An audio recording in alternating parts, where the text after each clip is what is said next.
where we interview interesting people doing interesting things, where you can expand your connections, your community. Kindness is cool and smiles are free. And let's get this party started.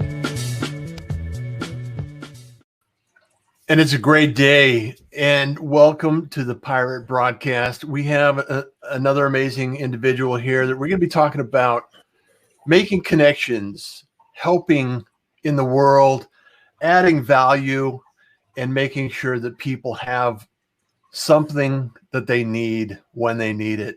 Angel, welcome to the Pirate Broadcast. Thank you. Thank you very much, Russ. It's a pleasure and an honor to be here. And obviously, thank you, everybody who's watching us today. You know, whether you're watching today, right now, or in the future, I think this brings a lot of value to a larger audience. And the thing that we're in right now, and we were talking before the show, Angel, is we're in a transformational age. And right now, a lot of things are happening, a lot of chaos and noise and things like that. And I think that the optimists, the ones that have resilience, the ones that are flexible, the people, the individuals that allow things to unfold and then take the road that is open to them, they're going to succeed and always supply inspiration for others. So I know on your journey, you had to start somewhere. So tell us, for those that may not know you yet, or those individuals that haven't heard of you yet, got to give us a backstory on how you got to be the CEO Confidant. Thank you. Yeah, I would say that probably the starting point was being in, low middle class family in Spain. I was born close to Barcelona, and I think that the big decision that my parents made was, number one, to put me to French lessons, to French language classes in my formal education system, and also to put me to English language lessons outside at the same time. So I was learning French and English at the same time. Wow. And I think that was probably the reason why I eventually have been doing what I have done, which is, really fast forward, like helping so many, more than 1,500 companies and their CEOs in more than 33 countries. I have always felt that my roots were everywhere. So I always felt comfortable living everywhere. Mm-hmm. I've lived in 8 different countries, although I've done business in more than 30 countries. But I always felt like everywhere was my home. And I could really thrive everywhere, regardless. I could thrive anywhere. I think that as much as obviously I have my preferred places in the world, right? But I could really live for some time anywhere, or I could be a real nomad. Having a family makes things a little bit complicated, but sure. But still, and I think that was the journey. I mean, when I was, I think it was in 7th grade, 8th grade, it was my first ever trip abroad. It was a summer in Scarborough, the famous Scarborough in the UK, where I moved, when I went from having to translate, when you learn a language, that is, you translate everything in your head, going from translating it into, language automation. You didn't have, I could speak English without thinking about it, just saying it, just expressing the concept, whatever that was. And that was the beginning. Eventually, when I was in college, I was part of an international organization that allowed me to enjoy several scholarships in several countries. And then my first job was actually working for the rector, which would be here, the president of the university, my own college, helping them in the rector's office as an international officer, going all over Europe and the Americas, negotiating contracts and establishing partnerships. And it's pretty much what I have been doing throughout the rest of my life. It's like doing business development. And you said something which actually you're very right, which is adding value. I think that I've been adding value consistently to many different companies and organizations. And that has given me the chance to become eventually the CEO Confidant, right? Yeah, that's amazing that the first job you had allowed you to become who you are today. You know, Absolutely. a lot of us have multiple careers. We have these test careers, I call them. You know, something that's like, okay, I have an opportunity to do this, so I go do this, and then the next thing you know, it's like, that's not what I want to do. And you had an instant invitation and introduction to what you're doing now, and it falls in line with exactly what you're doing now, and it just that's incredible. So I love it. And I would like to add something when you were explaining the moment in history that we are living right now, this transformational moment in history. Yeah. I would like to add an additional adjective to the ones that you mentioned, because I think it's very important. And we all have been the last 14 months kind of trying to figure out what's going on, right? What to do with our lives, blah, blah, blah. Creator. I think that right now it's the time of the creators. It's the time of the proactives. It's the time of those that want to take the lead in the world, and those that are willing to take the lead in the world, regardless of where they are today. I think it's going to be the ones that are going to be leading the world in the future. Yeah. There are so many opportunities out there. Like we were talking about before the show, is there's so many opportunities out there for business owners and, like you said, creators. My mantra is I wake up with gratitude, Angel. I create something every day. I work to help somebody every day. And then I just love the opportunity to inspire somebody every day. So, and that's what you're doing. You're inspiring CEOs and executives to think bigger, to think more impact. I mean, you help the top echelon of CEOs, and you're still also, for those that may not know this, is you're learn about entrepreneurship.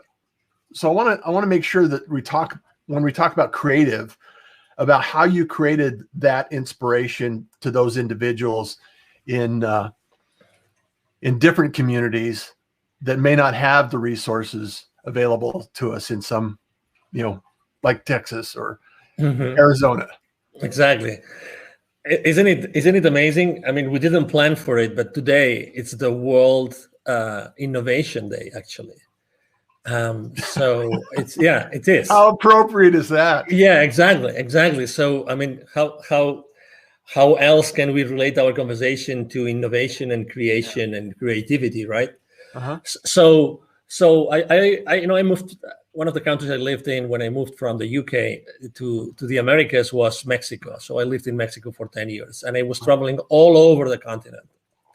And I was meeting with all those, I was meeting with all those CEOs and C-level executives and general managers, all these people, because the kind of business development work I was doing, it was basically closing business with the people in charge, with the leadership teams of those companies. Mm-hmm. But at the same time, as you know, as you've been in Latin America, it's very easy to see those manufacturing plants where you went to close business.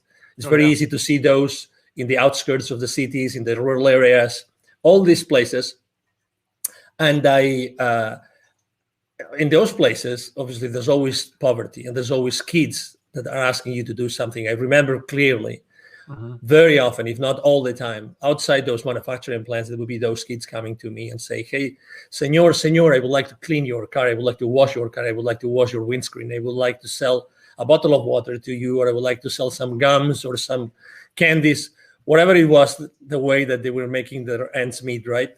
So I was always, like, in a matter of minutes, I was seeing all those kids in need, and I was dealing with, and I was talking to very powerful in terms of economy, people, right? And so at some point in 2015, I had this epiphany. I had this experience in which it was very clear to me that I had to help. If it wasn't me, who would be more experience prone to do this? Who had this experience of reaching out to the most powerful people in those companies, and at the same time acknowledging those kids in need?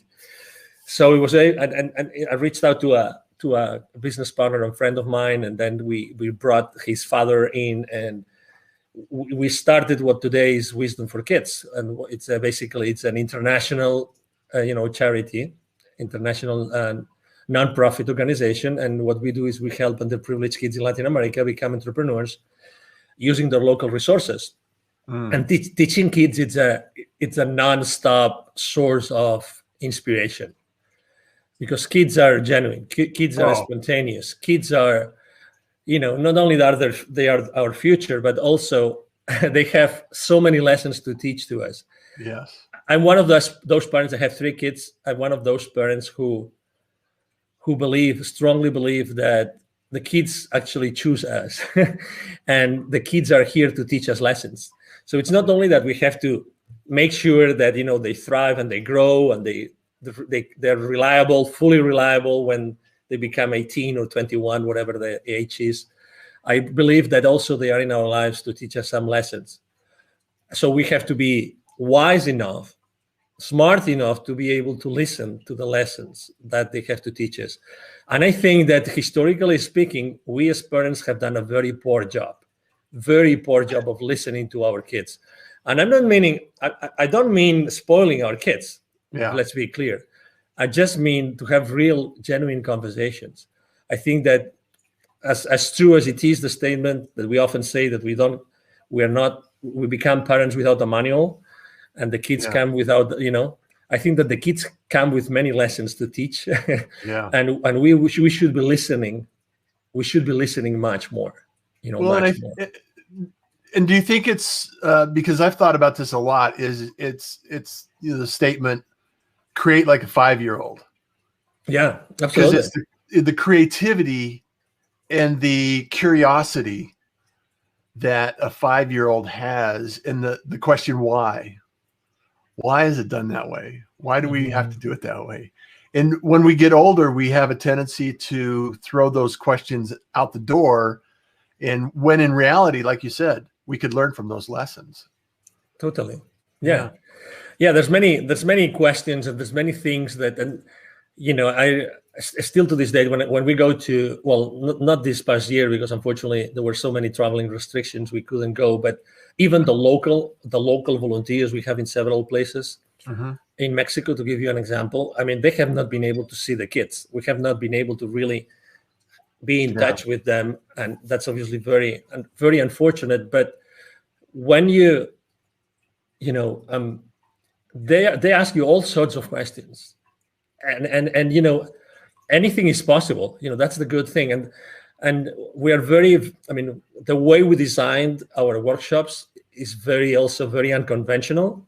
We focus much more in energy than knowledge, much more in experience than content, like entrepreneurial content, because those kids, to start with, many of them have self-esteem problems, and many of them, they have this reinforcement in which they're being told, this is your community and you will live here, and that's your these are your boundaries. You cannot leave this place, and you can only become this or this or that. So actually, in our workshops, we literally tell them and inspire them through different practices that they really can become whoever they want.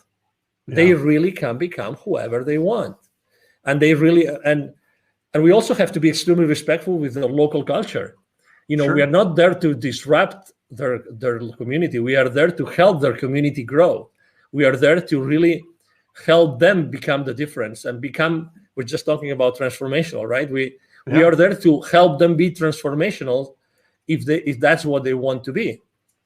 And that's why also the role of their parents is so important. Yeah, I love the idea of being available to inspire people to, because like you said, the kids are the future. And if we could teach them some free thought, innovation, ask why, and the creativity that goes into that, and develop that skill, they're going to be creators in the future. They're going to be creating amazing things that we haven't even thought about yet. And with as many management consultants, as many theories, as many ways to help companies increase the engagement of the employees, and have the employees accountable, keep them accountable to the share, to the creation of shareholder value. You name it. There's so many things going on in the companies right now, in the organizations, in the world right now. Yeah. Why nobody has ever thought of consistently once a month bring all the kids of the employees, all the kids once a month, and have an amazing brainstorming session with those kids and just listen to them, honestly, and just listen to them. I mean, I really don't know why nobody's doing this. Maybe because I think you could probably instigate that, don't you? Oh, absolutely. Yeah. I mean, they have Parents' Day at school. Why wouldn't we have Kids' Day at work? Yeah, and at school, and for instance, here in Plano, Texas, north of Dallas, the library system actually organizes. I think it's one Saturday a month. They organize, large corporations to come and teach the kids in a library setup. Uh-huh. But what if, what if those kids were to go to where their parents work, and again, once a month or maybe once a quarter, have an entire morning or even an entire day, with pizza, whatever that is, and just have their honest feedback. I mean, what do you think of what your parent does, of your father or your mother does in this company? What do you think? When you think about what we do as a company, what do you think? How do you explain to your friends what your parents do in this company? You know what I mean? These kind of conversations, I think that it would bring very, very inspiring feedback to the leadership teams of the organizations in the world today, very honestly. Yeah. And because, again, who is in touch today consistently with the kids besides the parents, right? The teachers. Okay? Yeah. Everybody goes, let's say K-12, they go to school and they have teachers. So there's this gap between, those school districts and those schools and what the parents do for a living. They only meet, let's say, carpool in the morning, carpool, in the evening, maybe some, teacher parents conference kind of thing. But that's it. Yeah. But this gap is artificial. It's totally artificial.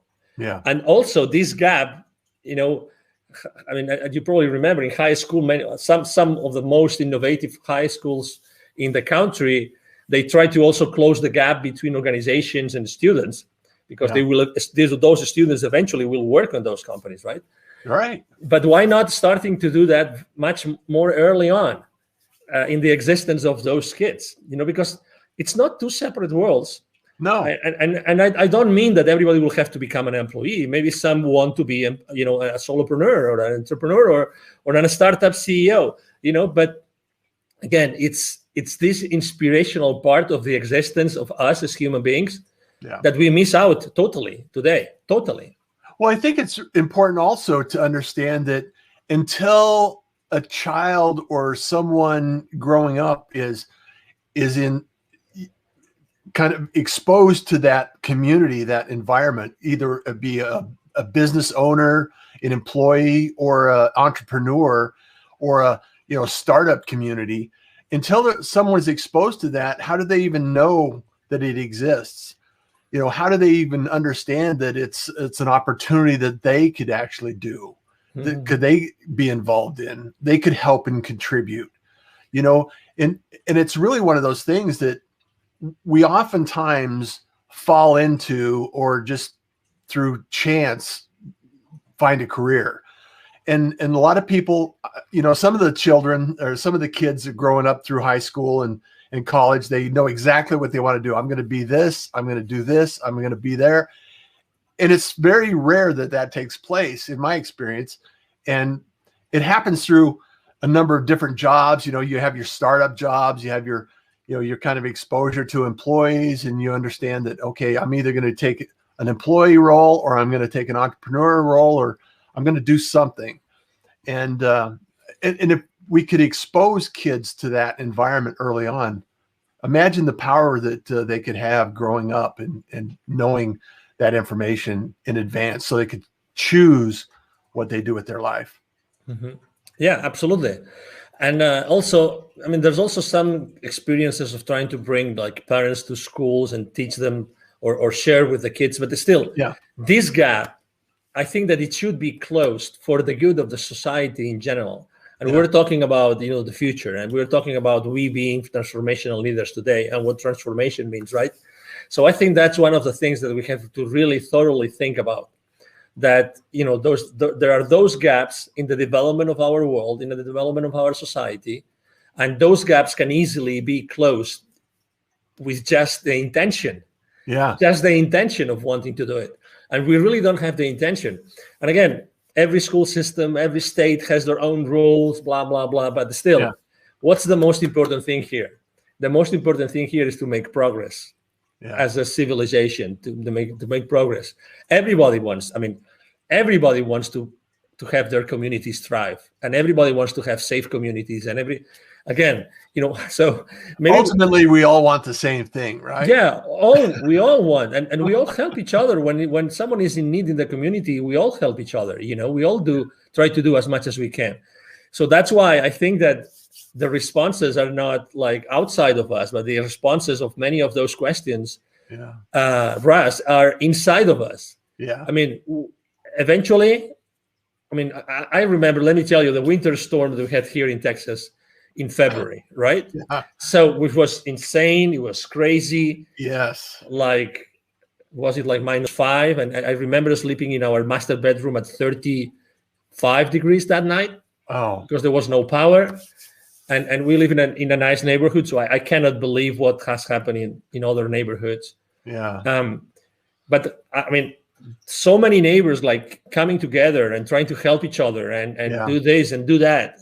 That week was difficult, was really scary, but at the same time, there was so much good coming out of the communities and helping each other and bringing food and bringing water and sharing what we had with others, and so many things.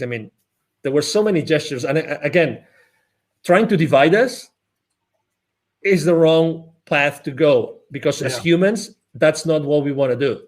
As humans, we all want to really help each other. That's who we are. And nobody can change this. We really want to help each other, and we understand each other. And again, going back to the kids, that's why being or having a nonprofit working for kids is so important, is that we go back to the kids again. The kids have the kids have the answer. The kids are the answer to so many things in this world, and the future is being built by them, and again, we should pay much more attention to what the kids represent in our world, and really have them more present in the decisions that we make every single day. Well, the seed has been planted on World Innovation Day. So I want to give a shout out to some of the people that joined us here, Angel. Angie, good morning, everyone. Pirate. Kate O'Hare's here this morning. Good morning, Russ. Hi, Jeffrey Kate. Berger says, good morning, Pirates, from Western New York, where it's snowing. It's still snowing in Western New York. Look at that. Glad to join you this morning. It's cold in Texas too. Yeah. It's cold in Texas today too. I don't know about Arizona, but here in Dallas, it's cold today. Oh, man. Jeffrey, snow in Michigan, left Florida last week. So agree with you, Angel. Game changers, change before change is required. We need to be creators to make a difference. Love your nuggets. Thank you so much, Jeffrey, for being here. Kate O'Hare, I'm in Cape Coral, Florida, taking care of my mom's estate. Get back to Florida. Thanks, it's high. Sheila Chamberlain joining us in. Hello. Hello. Kate says, I agree with Angel. It's our creator. It could be that we have the pandemic to remind us to come back to our roots.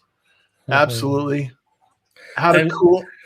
Go ahead. No. I was just gonna say. I love to interact with the audience, but oh my God. Let's say. I don't know if you have kids, Russ, but probably a lot of people have kids. So if you have a kid who is a rebel, right? If you have a kid, every single kid is different. I have three children. Every single one of them is different, right? So. Yep. What do we do? Do we kick them out? What do we really do? Yeah. Is there anything that we don't do for our kids? Is there anything that we don't consider? Is there any option that in order to help our kids we don't consider? Of course not, because they are blood of our blood. Yeah. They're ourselves, right? So it's the same with the rest of the world. I really believe that it makes no difference to deal with our kids or someone else's kids or anybody else that we work with and that we interact with. There's really no big difference. Yeah. Well, and if we don't offer the opportunity to plant those seeds and nurture that idea and that concept, somebody else will. And it's not always a good option. Yeah. And at-risk kids are out there, and we need to do everything we can to help them find a positive outcome in their life and a journey that they can follow and appreciate and help others as well. And I think planting that seed is really so. I love the idea. I love the idea of bringing in there and influencing individuals that are growing up. And so in your CEO community, how would you go about thinking of this kind of concept and planting that seed? Yeah, that's a great question. And sometimes people ask me, what kind of clients do you work with? I mean, is there a particular industry, is there a particular vertical? I always say the same thing. I work with, with business leaders who really want to change, who really want to leave a legacy, and who really want to make the world a better place. Okay. So it's in alignment with the idea that we just talked about. Exactly. Yeah. So I don't want to attract people that I don't resonate with. Yeah. So that's why I've worked with, so many different, markets and verticals and industries and countries. And I think that when you travel consistently internationally, you realize that, your very tight ideas, like small ideas, they become obsolete immediately because you realize that you have to open to possibilities continuously, and you have to be flexible enough to adapt to ways of thinking and of behaving that you never saw before, right? And they're not good or bad; they're just part of their local culture, and you have to consistently adapt to that, right? So I think that's why when I was thinking of my brand 5-6 years ago, I put Confidant, because when you become trustworthy with the, to someone with their business, eventually, if they perceive the value, you eventually have many other conversations that go beyond the business themselves. I know that obviously the main purpose of a business is to generate shareholder value. Right. It's very clear that that's the case, to create shareholder value for this, for the shareholders, for the people that put the risk and put the money to start with, and they keep on doing it every single day. But there's still a higher purpose. There's still a higher purpose. And I believe that companies really, if they want to, they can really work with these principles, and they can really incorporate more of those principles as an organization, not only with the business leaders. Yeah. I truly believe that it's an amazing opportunity for us to make changes, drastic changes. And a lot of people through the last 14 months, like you mentioned, have kind of set back, identified some of the things that they may not need to do on the future. Business is going to change, lives are going to change. And for you and I in conversation, sometimes this is a better outcome than we could ever imagine. And because a lot of times trauma is what makes the change. It causes and forces us to think about things that we hadn't thought of before. So I really want to thank you, Angel, for being here, sharing these ideas. I think we could go on for a few hours and talk about these ideas. You bet. Because there's so many people that need your help and need your service and need your support. And if you're not connected with Angel, reach out, tell him you're a pirate. Make sure that the connection and the conversations take place. Where do you like people to reach out to you, Angel? Thank you. Yes, it's my email address. It's my direct email address. Either my team or myself respond to all the messages. It's very easy. It's Angel, ANGEL, at angelribo.com. Ribo is my last name. It's spelled like R-I-B as in boy O. Angel at angelribo.com. I'm very active online on all social media platforms. I'm on LinkedIn all the time, posting every single day. So it will be a pleasure to be in touch with you. And Jeffrey says, yes. We need to get out of the old school model, go to school, get an education, find a nice, safe job. No such thing. all options should be taught early on for the kids to really decide where and what they want to do. So good, Russ. Great talk this morning, guys. Angel, it's a pleasure. Thank you. Thank you for being a pirate, for being here. I am a pirate moving forward. I love this. And as always, everyone, make those connections, start those conversations. We're so close that we can't even sometimes see the differences. And through those conversations, we always know that kindness is cool. And smiles are free. So thank you, Angel. Thank you. Don't go away. We'll be right back. Bye. Thank you for joining the Pirate Broadcast. If you found this content valuable, please like, comment, and share it across your social media channels. I would love the opportunity to help others grow in their business. The Pirate Syndicate is a platform where you show up, we produce the show. It's that easy. If you want to be seen, be heard, and be